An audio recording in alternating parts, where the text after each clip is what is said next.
please. Well, what I want to say is that there is some kind of belief that if religion is not involved, if government is not involved with religion, then it will be a good government. A government that will uphold justice, fairness, etc. The secular governments aren't bad per se, are they? Yeah, but they ban the wearing of a scarf simply because it is a religious symbol. What's wrong with it? I mean, if people want to wear a scarf, that is their right. Why do you want to stop it? Or you say, well, since I'm secular, you cannot become religious. But you say you uphold liberty, freedom, etc. Secular governments are more than just the wearing of headscarves, aren't they? That's one small issue. Well, there are lots of other things they don't like. They will not finance religious education. In America, I believe you cannot have anything that indicates religion in their schools because they are a secular state. Dr. Wahab El-Affendi, and then I'm going to throw it open to the audience. Well, I think I was curious when I was listening to Dr. Laith. You asked him to show a religious leader who is standing against corruption or against the state, and he was looking to people who were 7 centuries or 8 centuries before. He couldn't find someone from our time. That's quite interesting.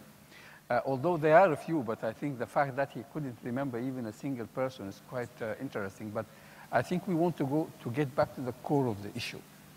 Dr. Laith again has said he discussed a few things, items where he thought religious values and the mosque, or so-called authority of religion, would come into place and would be appropriate. And he mainly used the issue of riba, or usury, or interest.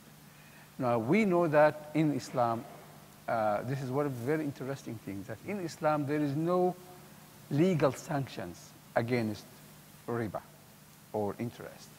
That, yes, like eating pork, it is seen as a grave sin, but there is no punishment for it. The state can do nothing if people decide to engage into it. That the Muslims today respect these prohibitions is actually in spite of what the states are doing. The state today are trying to impose riba and interest on people, but the people themselves are upholding religion. Now, what we are saying here is that there is a clear distinction which should be held between what is being religious, even the same person, even the Prophet ﷺ, when some people, they used to ask him, is this a religious point of view or this is your own point of view in matters of state or in matters of war? And he would say, for example, this is my own opinion. And then if it is his own opinion, people will contradict it. So we want politicians anybody who is a politician, we think that he's telling us his own opinion. This is an assumption we should accept, and he's not telling us about religion. He is not God. Okay, I'm going to throw the issue open now to the audience, and I warn you in advance, I'm going to be biased in favor of the student population, because I want them to have a good number of questions. So will you please put up your hand, and we'll come to you. Gentleman at the back. To Mr. Tarek Heggy, how can you quote the Prophet and Umar ibn al-Khattab to support your ideas about separation when we are aware that both of them were caliphs and rulers of religious state? And as well, Abu Hanifa actually supported religious ruling of the state, not secular. I mean, this is history. This is not religion, yeah?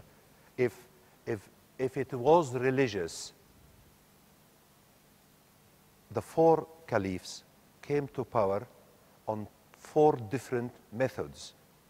Number 1, the hint of the Prophet ﷺ. So the Prophet hinted, he didn't appoint him. Abu Bakr appointed Omar. Omar, when he was knifed, he formed a committee of 6 and added his son and asked them to select one of them that should not be his son. And we know what happened after Uthman was killed. So you assume that the Khalifa means that this is a divine or a holy this is a position that reflects cultural givens, the situation as it was prevailing. But if it was a religiously driven system, the four of them would have come to power in accordance to the same methodology. Four of them came to power in accordance to four different methodologies. So there was no system.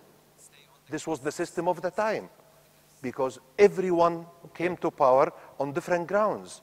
So these are just rulers who were not representing God, and we are now in a much worse situation.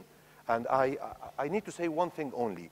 Today, in all the Muslim societies, when you go to one of the imams or the sheikhs or the muftis, we ask him in Arabic, عن رأي الدين. We tell him, ما هو رأي الدين? What is the opinion of the religion? As if his name is الدين, the religion.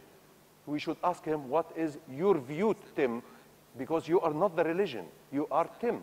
But we ask in Arabic, we say رأي الدين, and we are addressing a human being. Okay, I'm glad you brought it back to the present day. I hope we can concentrate more on the present day than on history. There was a gentleman who got up at the back before. I direct this question to Mr. Heggy. To begin with, I need to first clarify a point. The question of using Islam as a means of political achievement should not be used as an excuse for the application of secularism, as all political systems and religions have been used in the past to achieve political ambitions. Now, the fundamental question I pose for the understanding of the consequences of secularism, I use the human body as an example to illustrate the question. Can we separate the human soul and expect the body to function normally?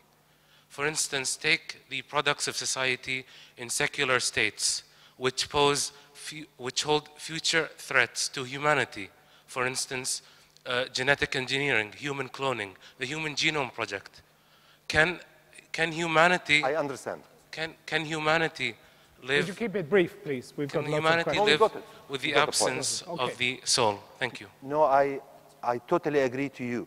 We cannot segregate the soul from the body. I'm trying to segregate and get rid of Rijal al-Din, the clergy, not of the soul. The soul, I said, we will have to be in harmony with the values that are set clearly by the religion itself. I'm not against that the soul should be there. On the contrary, it has to be there. But the clergy are not the representatives of the soul. And that's why they followed the rulers in many, many cases. Mr. Laith might say not always, and he referred to Al-Awza'i, and Al-Awza'i was not 8 centuries ago, it was more than 1,000 years ago. So we haven't seen anything like this for 10 centuries. All right, thank you. Next question. Gentleman up there. Question for Dr. Mahathir.